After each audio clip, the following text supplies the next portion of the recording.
Hi guys அப்படி இன்னைக்கு நம்ம பார்க்க போகிறது நியூட்டோபியா எபிசோட் நம்பர் 4. எபிசோட ஸ்டார்ட்ல ஈரன் ஒரு பையன் வெளியே போலாமன்னு கூப்பிடுவான். ஆனா ஈரனை சுத்தி இருக்கிற எல்லா பசங்களும் வேணான்னு சொல்லுன்னு கடவுள் கிட்ட வேண்டிட்டு இருப்பானுங்க. ஏன்னா ஈரன் மட்டும்தான் அந்த கிளாஸ்ல இருக்க ஒரே பொண்ணு. ஈரன் நோ சொன்னதும் அப்பதான் எல்லாருக்கும் மூச்சே வரும். ஈரமும் என்னங்கடா ஏன்டா இந்த பொண்ணு மேல இவ்வளவு அப்சஸ்டா இருக்கீங்கன்னு கேட்க அதெல்லாம் ஈரோக்கு புரியாதான். இப்ப கிளாஸ்ல ஒரு அசைன்மெண்ட் கொடுப்பாங்க, இதுக்கு பேரா தான் பண்ணணும். ஈரோ தன் ஃப்ரெண்டோட பேர் ஆகிப்பாரு. ஆனா கிளாஸ் விட்டு போனதும் ஈரன் கூப்பிடுவாங்க, தான் கூட பேர் பண்ண சொல்லி ஹீரோவை கேட்பாங்க. ஆனா ஹீரோ நான் என் ஃப்ரெண்டு கூட பண்ணிட்டேன்னு சொல்ல அந்த ஃப்ரெண்டு நான் வேணா இவனை கட் பண்ணிடுறேன், நாம 2 பேரும் பேர் ஆகிக்கலான்னு ஹீரோயினை கூப்பிடுவான். ஈரனும் சரி நான் டெக்ஸ்ட் பண்றேன்னு சொல்லிட்டு ஈரன் போக இப்ப ஹீரோ உட்காந்து திட்டிட்டு இருப்பாரு. அட பாவி 10 வருஷம் ஃப்ரெண்ட்ஷிப்டா ஒரு பொண்ணுக்காக விட்டுட்டல. அதுக்கு ஹீரோட ஃப்ரெண்டு சொல்வான், ஹீரோ இந்த காடஸாம். ஆமா அவ ஏன்டா உன்னை கேட்டான்னு கேட்டா எல்லாத்துக்கும் காரணம் ஹீரோவோடைய பியூட்டியும்.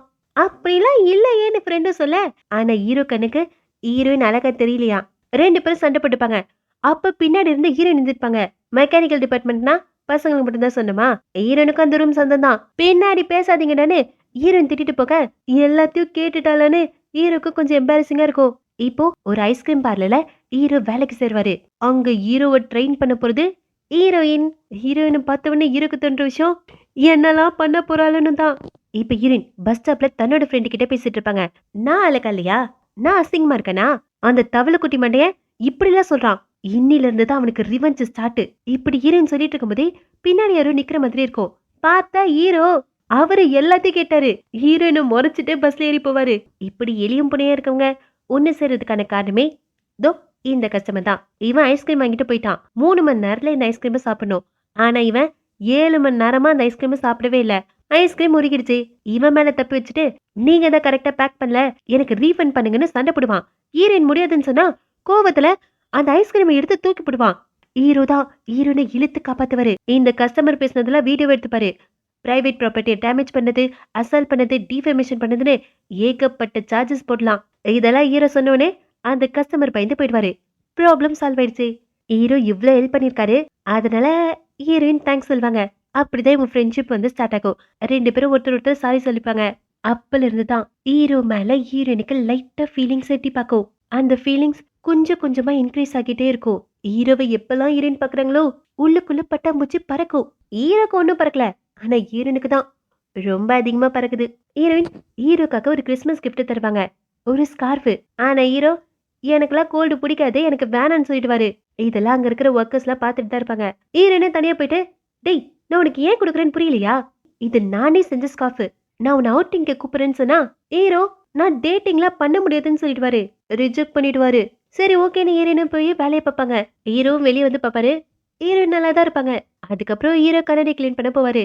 அப்ப அங்க வேலை செய்யற பையனும் வந்து என்னடா டேட்டிங் பண்றீங்களான்னு கேட்டா ஹீரோ இல்லைன்னு சொல்வாரு. அவனுக்கு ரொம்ப ஆச்சரியமா இருக்கும், அந்த பொண்ணையாடா நீ ரிஜெக்ட் பண்ணனு. ஆனா ஹீரோ ரிஜெக்ட் பண்ணதுக்கான காரணம் இன்ஃபியாரிட்டி காம்ப்ளெக்ஸ். என்ன மாதிரி ஒரு பையன் இவ்வளவு அழகான பொண்ணுக்கு ஆசைப்படக்கூடாதுன்னு சொல்வாரு. ஹீரோயின் ரொம்ப கூலா இருக்க மாதிரி தான் நடிச்சிட்டு இருப்பாங்க. ஆனா ஒரு கட்டத்துல பிரேக் ஆகி அழ ஆரம்பிச்சிருவாங்க. கஸ்டமரும் நான் வெனிலா ஐஸ்கிரீம் மட்டும் தானமா கேட்டேன், ஏமா இப்படி அலறனா. ஹீரோயின் என் மேலதான் தப்பு, நான் போறேன்னு சொல்லி அந்த ஷாப்ல இருந்தே ஓடி போயிடுவாங்க. இப்போ பஸ் ஸ்டாப்ல உட்காந்து கதறி கதறி அழுதுட்டு இருப்பாங்க. அப்ப ஹீரோ ஹீரோனுக்கு கோட்டு போட்டு விடுவாரு. ஹீரோ பார்த்தோன்னே ஹீரோயின் மறுபடியும் எந்திரிச்சு விடுவாங்க. ஆனா ஷூ தடுக்கி கீழே விழுந்துருவாங்க.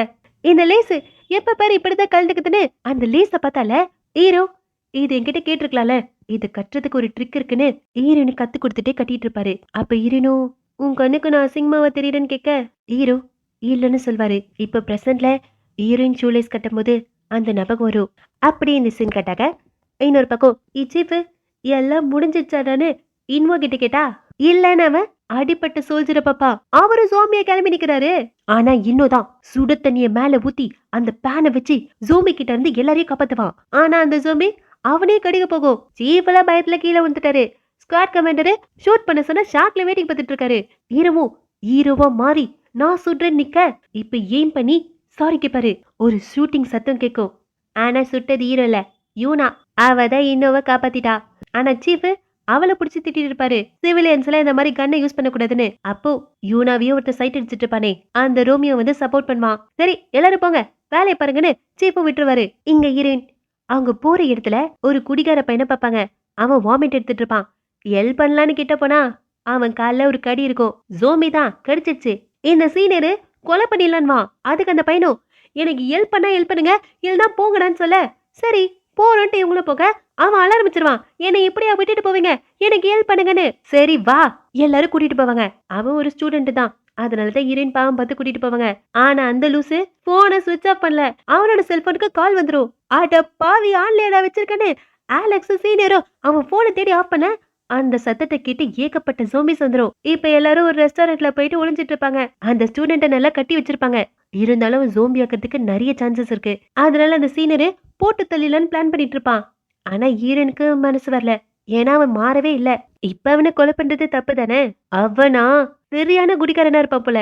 வாமிட்டா எடுத்துட்டு இருக்கான். ஹீரோனும் சீனியர் கிட்ட தண்ணி கொண்டு வான்னு சொல்ல 2 பேரும் சண்டை போட்டுப்பாங்க. அப்ப ஆலெக்ஸ் தான் அடே கம்முன்னு இருங்கடான்னு சொல்ல ஆலெக்ஸுக்கு பின்னாடி ஒரு ஜோம்பி வரும். போலீஸ் ஜோம்பி அது கடிக்க வரும். Alex escape. அந்த ஜோம்பி இந்த ஸ்டூடெண்ட் எல்லாம் கிடைக்காது. அவனை கிராஸ் பண்ணி ஹீரோயின் அட்டாக் பண்றதுக்கு தான் போவோம். இந்த ஸ்டூடெண்ட் வேற வாமிட் எடுத்து வச்சனா அதுல ஹீரோயின் கால் வச்சு கீழே விழ ஹீரோயின் கால் தடிக்க அந்த ஜோம்பியும் கீழே வந்துரும். அது மேல அந்த பிளேட் ட்ராக் விழுந்து அந்த ஜோம்பி இறந்து போச்சு. இது போலீஸ் ஜோம்பின்றதுனால ட்ரங்கன் மிஷின் வச்சிருக்கோம். அதை எடுத்து இந்த ஸ்டூடெண்டோட வாயில வச்சா எப்பா செம்மையா குடிச்சு வச்சிருக்கான். அப்பதான் அலெக்ஸ்னு சொல்லுவான்.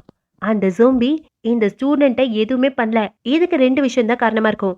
ஒண்ணு குடிகாரன்னு ஜோம்பி கடிக்காது, இல்லனா குடிச்சவங்க அவ்வளோ சீக்கிரமா ஜோம்பியா கன்வெர்ட் ஆக மாட்டாங்க. ஆனா ஃபர்ஸ்ட் ஒனுக்கு சான்சஸ் இல்ல. ஏன்னா இவன் நல்லா குடிச்சு வெளியே வந்தவனே தான் ஜோம்பி கிட்ட கடி வாங்கியிருப்பான். என்ன இருந்தாலும் இவன் லெவலுக்கு குடிக்கணும்னு எல்லாரும் முடிவு பண்ணுவாங்க. சரின்னு ஹீரோக்கு கால் பண்ணா காலே கனெக்ட் ஆகல. அதனால ஹீரோயின் மெசேஜ் பண்ணுவாங்க. இந்த டவருக்கு பக்கத்துல இருக்க பார்பிக்யூல தானே இருக்கேன், நீ பாத்து இருந்துக்கோன்னு ஹீரோயின் மெசேஜ் பண்ண ஆலெக்ஸ் ட்ரிங்க் கொடுப்பான். அந்த ட்ரிங்கை பார்த்தோன்னே ஹீரோயினுக்கு ஒரு பிளாஷ்பேக் ஞாபகம் வரும். ஹீரோயின் அப்பா இருந்தபோது தான் ஹீரோயின் ட்ரிங்க் குடிச்சிருப்பாங்க. அப்ப ஹீரோ வந்து பேசுவாரு. ஹீரோயின் ஒரு லைட்டரை கொடுப்பாங்க. அது ஹீரோயின் அப்பா ஹீரோக்கு கொடுக்கணும்னு வச்சிருந்ததான். ஹீரோயின் அப்பா ஸ்மோக் பண்ண மாட்டாரு. அது சின்ன வயசுல ஹீரோயின் கிஃப்டா கொடுத்ததான். அதை அவரு ட்ரெஷரா வச்சிட்டு இருந்தாரு. இப்போ ஹீரோ அதை பொக்கிஷமா வச்சிட்டு இருக்காரு. ஏன்னா ஹீரோவும் ஸ்மோக் பண்ண மாட்டாரு. ஹீரோக்கும் இங்க ஹீரோனோட நினைப்பு தான். அடுத்த நாள் கண்ட்ரோல் ரூம்ல ஒரு சோல்ஜர் இருப்பாரு. அவரோட பிம்பிளை பிரஸ் பண்ண அதுல இருந்து ரொம்ப பஸ்ஸா வரும். ஆல்ரெடி கண்ணு முன்னாடி ஜோம்பி சேர்த்ததை பார்த்தாரு. அதுலயே அவர் கொஞ்சம் பயந்து போயிட்டாரு. ஜோம்பியால அஃபெக்ட் ஆயிட்டாரா இல்ல அந்த கவலையிலேயே இவருக்கு தோணுதான்னு தெரியல. ஒரு மாதிரி ரொம்ப டிப்ரெஷன்ல இருப்பாரு. இங்க எப்படி போக இன்னும் ஒரு டவுட், எப்படி யூனா கரெக்டா ஷூட் பண்ணான்னு. ஏன்னா யூனா ஒரு ஷூட்டர். இவங்க இப்படி பேசிட்டு இருக்கும் போதே ஒரு ஷூட்டிங் சவுண்ட் கேட்கும். சீஃபும் கண்ட்ரோல் ரூமுக்கு போய் பார்த்தா அந்த சோல்ஜர் தான் சூசைட் பண்ணிக்கிட்டாரு. அப்படி இந்த சீன் கட்டாக எங்க ஹீரோயின் செம்ம போதையில இருப்பாங்க. நான் பாய் ஃப்ரெண்ட பார்க்க போறேன்னு ஹீரோயின் பாட்டுக்கு எந்திரிச்சு போயிடுவாங்க. இந்த சீனியரை ஃபாலோ பண்ணிட்டு போக ஸ்டூடெண்ட்டை பின்னாடி போயிடுவான். ஆனா ஆலெக்ஸ் மட்டும் தான் அங்க போதையில தனியா பெணாத்திட்டு இருப்பான். டவர் கிட்ட போலாம், கார்ல ஏறலான்னு. இங்க ஹீரோயினை பார்க்கறதுக்காக வேலையை விட்டு போலான்னு முடிவு பண்ணுவாரு. சீஃப் கிட்ட இன்ஃபார்ம் பண்ண போறாரா. இன்னும் அதே தான் சொல்வான். அவனோட ஃபேமிலியும் காப்பாத்தணும்ல. ஆனா இங்க ஹீரோயின் வெளியே வந்து செம்ம அலப்பறை பண்ணிட்டு இருப்பாங்க. சும்மா அந்த ஜூமிலா ஹீரோயினை கூப்பிட்டு இருப்பாங்க. இந்த சீனியரும் வாடின்னு கூட்டு போனா எல்லா சைடும் ஜூமி இருக்கும். எல்லா சைடும் ஹீரோயின் கத்திட்டு இருப்பாங்க. 2 பேரும் போய் ஒரு கார் பின்னாடி மறைஞ்சுக்க அங்கேயே ஹீரோயின் நான் என் பாய் ஃப்ரெண்ட் கிட்ட போக போறேன்னு சொல்ல இந்த சீனியர் அடியே கம்னு ரெடின்னு கத்துவான். அப்போ அந்த ஸ்டூடெண்ட் வர வந்து கட் அவுத்து விடுங்கன்னு சொல்ல ஹீரோயின் சீனியரோட முடிய பிடிச்சி கட் அவுத்து விடுங்க அப்படின்னு சொல்ல அவன் அவழ்த்து விட்டுருவான். இப்ப எல்லா ஜோம்பியும் இந்த கார் கிட்ட தான் வரும். ஆனா இந்த ஸ்டூடெண்ட் ரொம்ப நல்ல பையன். அவன் வேற ஒரு கார்ல போயிட்டு ஆன் சவுண்ட் அமுத்தி விட எல்லா ஜோம்பியும் அந்த கார் கிட்ட போகும். இன்னொரு பக்கம் இந்த சீஃப் அவரு தப்பான முயற்சியில ஈடுபட்டு இருக்காரு. அப்ப கரெக்டா இன்னொரு ஹீரோ வர அவரு சமாளிப்பாரு. போன சோல்ஜர் பண்றத ரீஎனக்ட் பண்ணிட்டு இருந்தாராம். சரி என்ன விஷயம்னு கேட்டா தண்ணி சோறு எல்லாம் தீந்து போச்சான். ஒரு போன் கால் வரும். இந்த மாதிரி சாப்பிடல இவங்களுக்கு ஹெல்ப் வருதான். இந்த டீமே ரொம்ப ஆர்வமா பார்த்துட்டு இருப்பாங்க. ஆனா ஹீரோ கொஞ்சம் டிசப்பாயிண்ட் ஆயிட்டாரு. அந்த ஜாப்பரை இவங்க நோக்கி வர அதோட இந்த எபிசோட் முடியுது. Bye bye guys, have a nice day.